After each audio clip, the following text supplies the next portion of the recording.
तो ठीक है दोस्तों, इस वीडियो में हम देखेंगे process scheduling algorithm. Process scheduling algorithm हमारा पहला एल्गोरिदम है FCFS। इसका नाम है फर्स्ट कम फर्स्ट सर्व। मतलब जो पहले आएगा उसे पहले क्या मिलेगी, सर्विस मिलेगी। आपने एरोप्लेन यानी एयरपोर्ट पे आपने देखा होगा क्यू होता है, उसमें जो भी फर्स्ट आता है उसको फर्स्ट सर्विस मिलती है। या फिर आपने बैंक में अगर क्यू देखा होगा तो क्यू में क्या होता है, जो पहले आता है उसे पहले सर्विस मिलती है। सिमिलरली ये एल्गोरिदम वर्क करता है, जो फर्स्ट कम होता है उसे फर्स्ट क्या होती है, सर्विस मिलती है। अब यहाँ पे देखिए, आपको पता है कि हमारे प्रोसेस पहले किस में से जाती है, न्यू स्टेट में से जाती है। क्रिएट होने के बाद कहाँ आती है, रेडी क्यू में आती है, और रेडी क्यू के बाद कहाँ जाती है, रन में जाती है। यहाँ पे देखिए रेडी में से रन में जाती है। अब यहाँ पे देखिए रेडी में आने का टाइम मतलब कौन सा टाइम होता है, हमारे प्रोसेस का अराइवल टाइम होता है। हमने पिछले वीडियो में देखा था। यहाँ पे देखिए एक एग्जांपल लिखा है मैंने, नंबर ऑफ प्रोसेस लिखे हैं, प्रोसेस 1 टू प्रोसेस 5, और उसका अराइवल टाइम दिया है। अराइवल टाइम मतलब रेडी क्यू में आने का उसका टाइम। ठीक है, यहाँ पे मैं एक सर्कुलर रेडी क्यू ड्रॉ करता हूँ, मतलब सर्कल में लिखता हूँ रेडी, यानी ये हमारा रेडी क्यू रिप्रेजेंट करेगा। यहाँ पे देखिए, और उस रेडी क्यू में कब आएगी प्रोसेस, उसके अराइवल टाइम के अनुसार। अब ये टाइम क्या होता है, ये रिलेटिव टाइम है, ये एक्चुअल टाइम नहीं है हमारे घड़ी के हिसाब से, ये रिलेटिव टाइम है। और जनरली हम यहाँ पे 0 से स्टार्ट करते हैं। ठीक है, तो यहाँ पे हम रिप्रेजेंटेशन देखेंगे, इसका नाम है गैंट चार्ट। गैंट चार्ट का रिप्रेजेंटेशन देखेंगे हम। यहाँ पे देखिए प्रोसेस एग्जीक्यूट होगी हमारी 0 टाइमलाइन से। 0 टाइम से हमारी प्रोसेस क्या होगी, एग्जीक्यूट होगी। अब ये रेडी क्यू मतलब हमारा क्या है, रेडी स्टेट है। ठीक है, और यहाँ पे देखिए ये रन क्या है हमारा, ये चार्ट का रिप्रेजेंटेशन। प्रोसेस रन हो रही है, मतलब अगर प्रोसेस हमने यहाँ लिख दी तो वो क्या हो रही है, समझने का, रन हो रही है। मतलब हमने अगर प्रोसेस यहाँ पे लिख दी तो वो सिंपली क्या हो रही है, रन हो रही है। तो यहाँ पे देखिए 0 में क्या होगा, हम देखेंगे 0 अराइवल टाइम में कौन सी प्रोसेस हमारे रेडी क्यू में आती है। तो यहाँ पे देखिए 0 देखिए, अराइवल टाइम देखिए सभी प्रोसेस का, 80 मतलब अराइवल टाइम। अराइवल टाइम देखिए 0 की कौन से प्रोसेस का अराइवल टाइम है, सिर्फ एक ही प्रोसेस का है, P1। 0 को कौन सी प्रोसेस आ रही है, P1 आ रही है। यहाँ पे देखिए मैंने क्राइटेरिया और मोड लिखे। क्राइटेरिया क्या है, अराइवल टाइम, मतलब ये एल्गोरिदम आपका किस पैरामीटर पे वर्क करता है, आपके अराइवल टाइम के अनुसार वर्क करता है। और इसका मोड क्या है, नॉन प्रीएम्प्टिव। नॉन प्रीएम्प्टिव मतलब एक बार एग्जीक्यूशन के लिए आ गई तो वो कंप्लीटली एग्जीक्यूट होने के बाद डायरेक्टली टर्मिनेट होगी, मतलब वो प्रीएम्प्ट नहीं होगी। मतलब कंप्लीटली, मतलब ये प्रोसेस अगर एग्जीक्यूशन को आ गई तो उसका बस टाइम डायरेक्टली क्या होगा, 0 होगा, तभी वो प्रोसेस क्या होगी, एग्जिट होगी। मतलब यहाँ पे दूसरी प्रोसेस एग्जीक्यूशन को नहीं आएगी। ठीक है, मैं आपको आगे जब हम एग्जांपल और देखेंगे तब आपको क्लियरिटी मिल जाएगी। ठीक है, 0 से स्टार्ट करते हैं। 0 पे कौन सी प्रोसेस आएगी हमारी, सिर्फ एक ही प्रोसेस का अराइवल टाइम 0 है, P1, जो हमारी रेडी क्यू है। अराइवल टाइम मतलब रेडी क्यू में आने का हमारा टाइम। P1 क्या होगी, यहाँ पे एग्जीक्यूट होगी। कब तक एग्जीक्यूट होगी, यहाँ पे देखिए बस टाइम। बस टाइम यानी क्या होता है, प्रोसेस का एग्जीक्यूशन टाइम होता है, उसका लाइफ टाइम होता है या एग्जीक्यूशन टाइम होता है। यहाँ पे देखिए कब तक एग्जीक्यूट होगी, वो 4 तक एग्जीक्यूट होगी। मतलब मैक्सिमम कब तक एग्जीक्यूट होगी, 4 तक।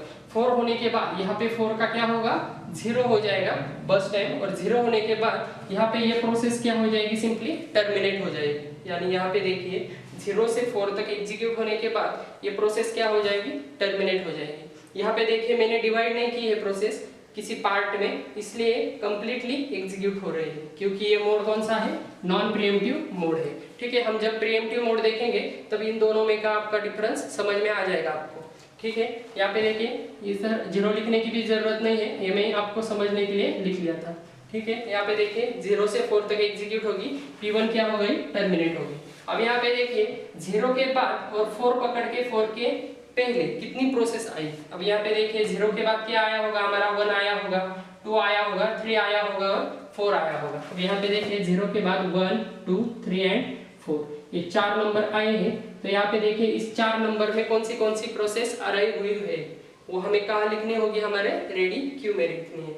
यहाँ पे देखिए 1 को कौन सी प्रोसेस आ गई हमारी, P2, तो यहाँ पे 1 पे हम लिखेंगे P2। यहाँ पे देखिए 2 पे कौन सी आ गई हमारी, P3। P3 कहाँ पे लिखेंगे, 2 अराइवल टाइम पे। 3 पे कौन सी आ गई, P4 आ गई। और 4 पे कौन सी आ गई हमारी, P5 आ गई। लेकिन यहाँ पे देखिए ये सारी प्रोसेस क्या हो गई है, हमारे रेडी क्यू में एग्जीक्यूशन के लिए आ गई है।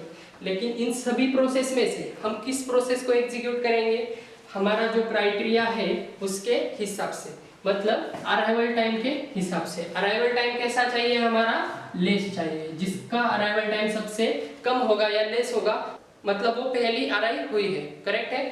तो यहाँ पे देखिए जो पहली अराइव हुई है वही हम प्रोसेस एग्जीक्यूट करेंगे। अब यहाँ पे देखिए P1 तो ऑलरेडी एग्जीक्यूट हो गया है, ये टर्मिनेट कर दिया। P2, 3, 4 एंड 5 सबसे कम अराइवल टाइम किसका है, P2 का है, तो वो क्या हो जाएगी, एग्जीक्यूट होगी। कितने तक एग्जीक्यूट होगी, बस टाइम तक। बस टाइम यानी उसका एग्जीक्यूशन टाइम। यहाँ पे देखिए 3 है, 4 + 3 कितने हो गए, यहाँ पे 7। कब तक एग्जीक्यूट हो गई, 7 तक। ये क्या हो गई, टर्मिनेट हो गई, ठीक है। 1 के बाद सबसे कम अराइवल टाइम किसका है, तीनों में से देखिए 2, P3, P4 या P5। यहाँ पे देखिए P2 कंप्लीट हो गई, कौन से रह गए, P3, P4 या P5। आप यहाँ भी देख सकते हैं या डायरेक्टली वहां भी देख सकते हैं। इसमें से सबसे कम अराइवल टाइम किसका है, P3 का है। यहाँ पे देखिए कौन एग्जीक्यूट होगी, फिर P3 होगी। कितने तक होगी, उसके बस टाइम तक, यानी 7 + 1 कितने हो गए, 8 हो गए। ये भी क्या हो गई, टर्मिनेट हो गई। इसके बाद कौन सी रह गई, सिर्फ P4 और P5। यहाँ पे देखिए P4 एंड P5। अब यहाँ पे देखिए सबसे कम अराइवल टाइम किसका है, P4 का है। P4 का 3 है, P5 का 4 है। यहाँ पे देखिए P4 क्या होगी, पहले एग्जीक्यूट होगी। कब तक एग्जीक्यूट होगी, उसका बस टाइम कितना है, 2 यूनिट्स। 8 + 2 कितने हो गए, 10। ये भी प्रोसेस क्या हो गई, टर्मिनेट हो गई। इसके बाद लास्ट प्रोसेस रह गई हमारी P5। हम डायरेक्टली एग्जीक्यूट कर देते हैं क्योंकि हमारे पास ऑप्शन नहीं है, एक ही प्रोसेस है। कब, कितने यूनिट के लिए एग्जीक्यूट करेंगे, 5 यूनिट्स के लिए। 10 + 5 कितने हो गए, 15। अब यहाँ पे देखिए आपको समझ में आ गया होगा कि अराइवल टाइम मतलब हमारे रेडी क्यू में आने का टाइम, और बस टाइम मतलब उसके प्रोसेस का एग्जीक्यूशन टाइम। और ये नॉन प्रीएम्प्टिव मोड है। नॉन प्रीएम्प्टिव मोड होने की वजह से यहाँ पे कोई भी प्रोसेस एक बार एग्जीक्यूशन के लिए आती है तो वो कंप्लीटली एग्जीक्यूट होने के बाद ही क्या होती है, आउट होती है, यानी टर्मिनेट होती है। यहाँ पे ऐसा नहीं होगा कि P1 यहाँ पे एग्जीक्यूट हो गई, फिर P1 यहाँ पे एग्जीक्यूट हो गई, वो सिर्फ प्रीएम्प्टिव मोड में होगा, ठीक है। हम आगे देखेंगे। इस एग्जांपल में देखिए लास्ट में एक प्रोसेस क्या हो गई, कंप्लीट हो गई। यहाँ पे देखिए P1 से लेकर P5 तक सभी प्रोसेस क्या हो गए, हमारे कंप्लीट हो गए। अब हमें करना है, ये चार्ट हमें क्या करना है, फिल करना है।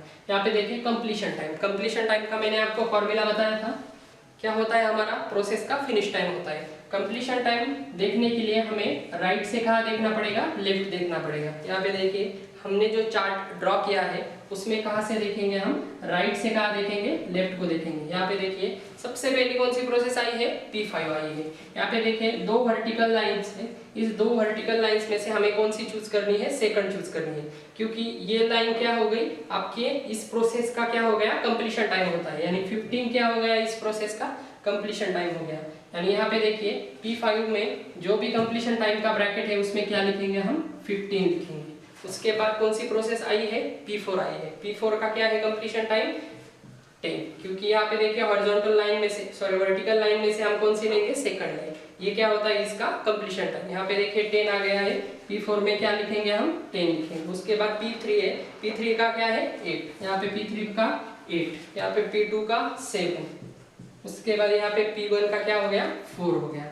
ठीक है, समझ में आ गया दोस्तों। कंप्लीशन टाइम कहाँ से लिखते हैं, हम राइट से लेफ्ट देखेंगे और लिखते जाएंगे, ठीक है। उसके बाद है turn around time. Turn around time का फॉर्मूला मैंने आपको बताया था, completion time minus arrival time. यहाँ पे देखिए कंप्लीशन टाइम माइनस करने का अराइवल टाइम में से, यहाँ पे देखिए 4 - 0 कितना आएगा, 4 आएगा। 4 क्या हो गया, टर्न अराउंड टाइम हो गया।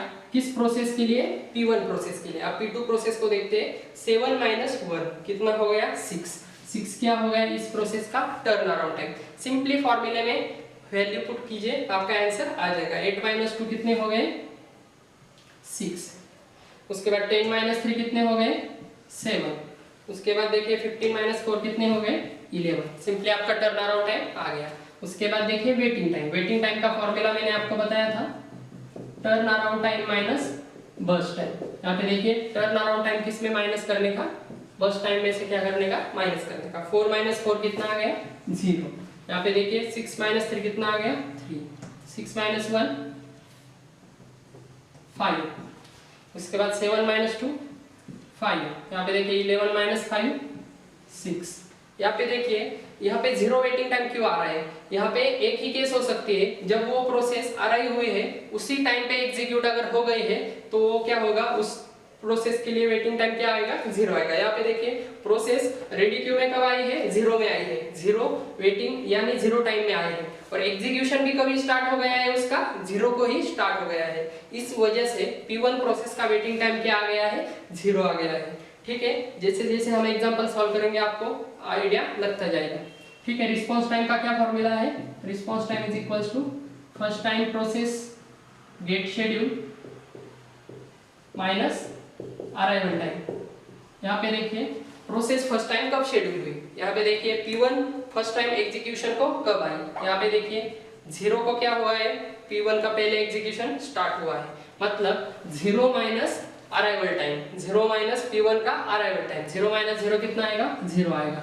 रिस्पांस टाइम क्या हुआ, 0। उसके बाद यहाँ पे देखिए P2 का फर्स्ट एग्जीक्यूशन कब स्टार्ट हुआ है, 4 को हुआ है। यहाँ पे देखिए दो वर्टिकल लाइन में से हमें कौन सी चूज करनी है, लेफ्ट वाली। हम जब रिस्पांस टाइम देखते हैं तब कहाँ देखना पड़ता है, हमें लेफ्ट में से राइट को देखना पड़ता है, और कंप्लीशन टाइम के लिए राइट में से लेफ्ट को देखना पड़ता है। अब यहाँ पे देखिए लेफ्ट में से राइट को देखने के बाद यहाँ पे देखिए पहला कौन सा आया, P1 आया, 0, 0 माइनस 0 0 हो गया, P2 क्या हो गया, 4, 4 माइनस क्या है इसका अराइवल टाइम, 4 माइनस 1 कितना आ गया, 3। सिंपल वैल्यू पुट कर दीजिए फॉर्मूला में। यहाँ पे देखिए P3 7, 7 माइनस P3 का अराइवल टाइम 2, 7 माइनस 2 कितना आ गया, 5। उसके बाद देखिए P4 का क्या है, 8, 8 माइनस 3 कितना आ गया, 5।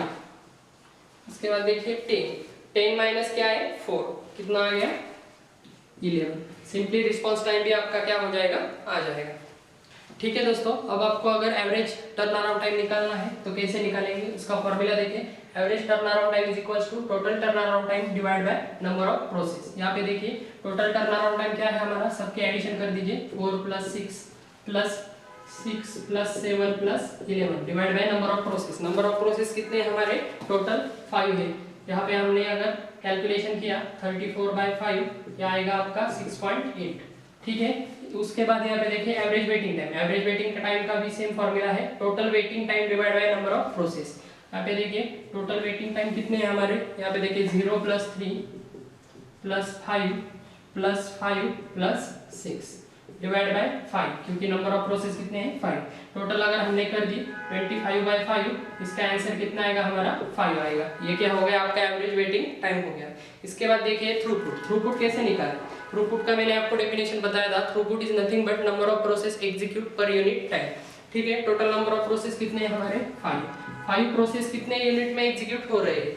यहाँ पे गैंट चार्ट में हमने देखा था कि टोटल हमारा कंप्लीशन टाइम कितना था, सबसे आखिरी का जो कंप्लीशन टाइम था वो कितना था, 15 था P5 का, और इसके आगे यानी इसके अंदर ही सभी प्रोसेस क्या हो रहे थे, कंप्लीट हो रहे थे। इसलिए क्या है, जो सबसे ज्यादा कंप्लीशन टाइम है वो क्या होगा, हम लेंगे, क्योंकि इसी टाइम में क्या हो रहे हैं, सभी प्रोसेस कंप्लीट हो रहे हैं।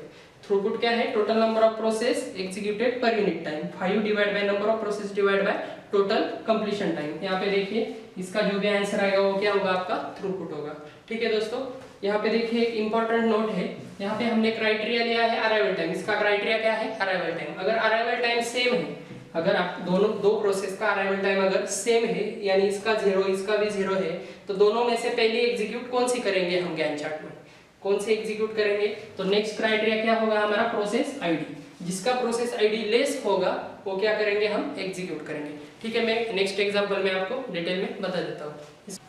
यहाँ पे देखिए दोस्तों, अगर हमने थ्रूपुट के वैल्यू को मल्टीप्लाई किया 100 से, तो जो भी आएगा वो परसेंट में आपका क्या होगा, थ्रूपुट होगा। यहाँ पे देखिए 33% क्या होगा आपका यहाँ पे थ्रूपुट होगा।